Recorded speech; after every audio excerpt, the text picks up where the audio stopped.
Jabir bin Hayyan कौन थे? उन्हें बाबाए कीमिया क्यों कहा जाता है? और मगरबी ममालिक उनकी की गई तहकीकात पर नई साइंसी इमारत इस्तवार करने में कैसे कामयाब हुए? नाज़रीन अस्सलाम वालेकुम, आप देख रहे हैं आपका अपना चैनल ज़ाविया और मैं हूं आपका मेज़बान गालिब सुल्तान। मज़ीद आगे बढ़ने से पहले आपसे रिक्वेस्ट है कि हमारा चैनल सब्सक्राइब कर दें और साथ बने बेल आइकन पर लाजमी क्लिक कीजिएगा ताकि हमारी आने वाली हर वीडियो आप तक पर वक्त पहुंचती रहे। तो आज हम आपके लिए लाए हैं इंतहाई इंटरेस्टिंग बायोग्राफी जो कि जाबिर बिन हयान की जिंदगी पर मबनी है। इन्हें कीमिया का बाप माना जाता है। ये इल्म कीमिया के बानी हैं। इन्हीं के किए गए तहकीकी काम पर मगरिब ने जदीद साइंस की बुनियाद रखी। अगर इनका तहकीकी काम आज दुनिया में ना होता तो शायद दुनिया कई सौ साल पीछे चल रही होती। तो आए इनकी जिंदगी के सभी पहलुओं का अहाता करते हैं। ये 731 ईस्वी को ईरान के शहर खुरासान में पैदा हुए। कम उम्री में ही इनके वालिद इंतकाल कर गए थे। इन्हें ज़िंदगी के मसाइब व आलाम का बचपन ही से सामना करना पड़ गया। इनका ताल्लुक किसी अमीर घराने से नहीं था, इसलिए अपनी ज़िंदगी के अवाइल में माली मुश्किलात का शिकार रहे। इनकी माँ ने इनकी परवरिश की और तालीम व तरबियत के लिए मेके भेज दिया। उसके बाद तवील अरसे तक जाबिर बिन हयान कूफा में ही मुकीम रहे।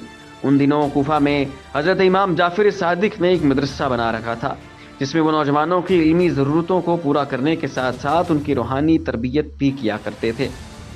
कीमिया के इल्म में इमाम जाफर सादिक एक अजीम नाम रखते थे। उनकी दरगाह से सालाना हज़ारों नौजवान फैज़याब होते थे। चुनांचे जाबिर बिन हयान भी उनकी खिदमत में हाजिर हुए और अपनी इल्मी तशनगी को ज़ाहिर किया, जिस पर इमाम जाफर सादिक ने उन्हें खुश आमदीद कहा। उसके बाद ये एक तवील अरसे तक इसी मदरसे से मुतमस्सिक रहे और फ़लसफ़ा, मंतक, कीमिया और इल्म फ़ल्कियात पर अबूर हासिल करते रहे। जाबिर बिन हयान एक माहिर तबीब भी थे। यहाँ ये हिमा वक्त इल्मी और तदरीसी सरगर्मियों में मसरूफ़ रहते। ये अपना ज़्यादातर वक्त तजर्बागाह में गुजारते और रोज़ नए से नए तजर्बात करते। ये हर वक्त किसी न किसी सोच में मगन रहते थे। जब ये अपनी सभी अलूम में ताक हो गए तो उन्होंने अपने आबाई शहर में एक अलग तजर्बागाह बनाई और तजर्बाती अमल जारी रखा। दवा साजी को बतौर पेशा अपना लिया। जैसा कि हम आपको पहले बता चुके हैं कि ये माहिर तबीब थे। शहर में इनसे बेहतर बीमारी की तशख़ीस कोई नहीं कर पाता था और इनकी तजवीज़ की गई दवा हर मरीज़ को सेहत याब कर देती थी। ये दवा के साथ साथ मरीज़ों के लिए दुआ भी करते थे। ये किस्म के रूहानी मौलिज थे।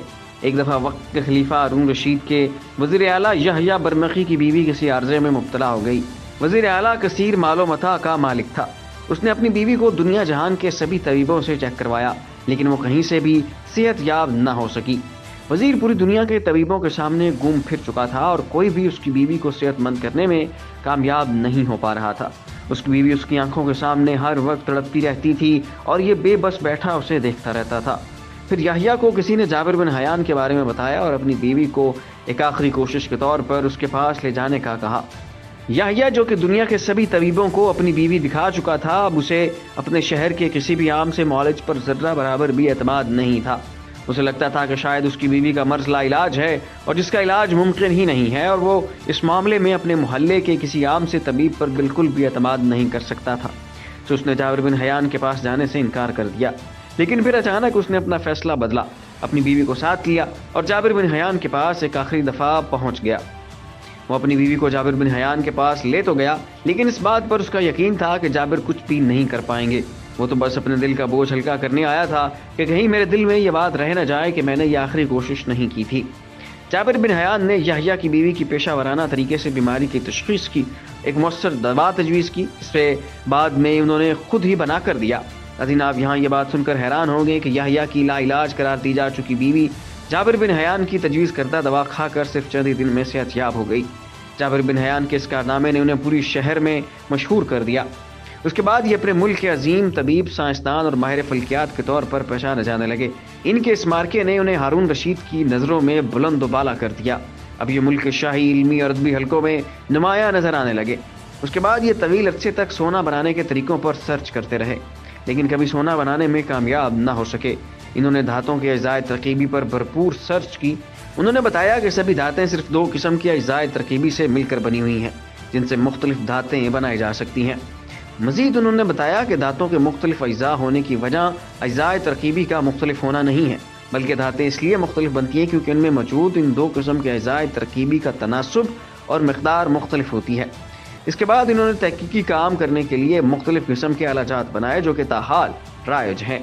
एक दफ़ा इन्होंने तजर्बा करते हुए एक लिक्विड बनाया। ये इंतहाई जहरीला था, انہوں نے جب اسے لوہے کے برتن میں ڈالا تو لوہا پگھل گیا، اس کے بعد انہوں نے اسے چاندی کے برتن میں ڈالا تو چاندی بھی پگھل گئی، لیکن یہ لیکوڈ شیشے اور سونے کو نہ پگھلا سکا۔ اس چیز نے جابر کو بڑا حیران کیا۔ اس پر انہوں نے بعد میں بھرپور ریسرچ کی اور سلفیورک ایسڈ بنا ڈالا، جسے ہم تیزاب کہتے ہیں۔ ناظرین، آپ یقیناً یہ بات سن کر حیران ہوئے ہوں گے کہ تیزاب بنانے والا جابر بن حیان تھا۔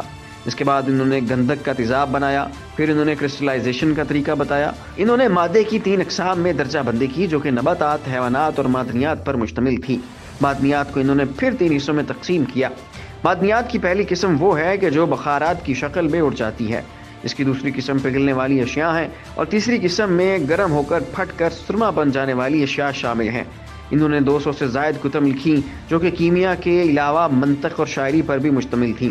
ان کی کتابوں کا ترجمہ لاطینی کے علاوہ تقریباً سبھی زبانوں میں ہو چکا ہے۔